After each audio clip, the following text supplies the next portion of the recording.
సుగాలి ప్రీతి 14 ఏళ్ల బిడ్డని స్కూల్కి వెళ్తే 10 మందిని నాశనం చేస్తే దాన్ని పట్టించుకోడు ఎవడు. జగన్మోహన్ కి బొక్క పడితే చిన్న గులకరాయి పడితే రాష్ట్రం అంతా ఊగిపోతే సగటు మనిషి బాధ మనకి తెలియదు. సగటు మనిషి బాధ మర్చిపోయాం. నిజంగా నాకు ఆవేదన ఉంది, ఏడుపు వస్తుంది. మనకు పౌరుషం చచ్చిపోయింది. దాస్యం చేసే కంటే కూడా చచ్చిపోవడం లేదు. మన గవర్నమెంట్ ఫామ్ అవగానే ఫస్ట్ కేసు సుగాలి ప్రీతి తీసుకుంటాం. నా కూతురు సుగాలి ప్రీతి మరణించిన వార్త కంటే మీరు మాకు పెడుతున్న బాధలే ఎక్కువయ్యాయి. మీరు మానసికంగా మమ్మల్ని చంపేస్తున్నారు, మమ్మల్ని మోసం చేస్తున్నారు.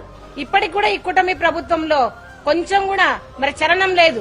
మరి పవన్ కళ్యాణ్ గారు నిలదీయాల్సినది 2019 నుంచి 2024 వరకు జగన్మోహన్ రెడ్డి గారిని మీరు అంతగా నిలదీశారు కదా, మరి అదే దాంట్లో ఒక 10% అన్నా మీరు కూటమి ప్రభుత్వాన్ని ప్రశ్నించి ఉంటే ఈ రోజు నా కూతురు కేసుకు ఒక సొల్యూషన్ వచ్చేది.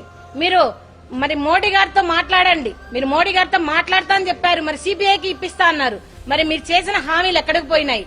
ఎందుకు మీరు సుగాలి ప్రీతి కేసును ఇంతగా మీరు మోసం చేయాల్సి వచ్చింది? కేవలం మీరు డిప్యూటీ సీఎం రాజకీయాల కోసమే మీరు సుగాలి ప్రీతి కేసును వాడుకొని మమ్మల్ని మోసం చేశారు. మీరు ఇప్పుడు ఒప్పుకోండి, మీరు సుగాలి ప్రీతి కేసును వాడుకొని మాత్రమే మీరు డిప్యూటీ సీఎం అయ్యారని ఇప్పటికైనా మీరు ప్రెస్ మీట్ పెట్టి చెప్పండి.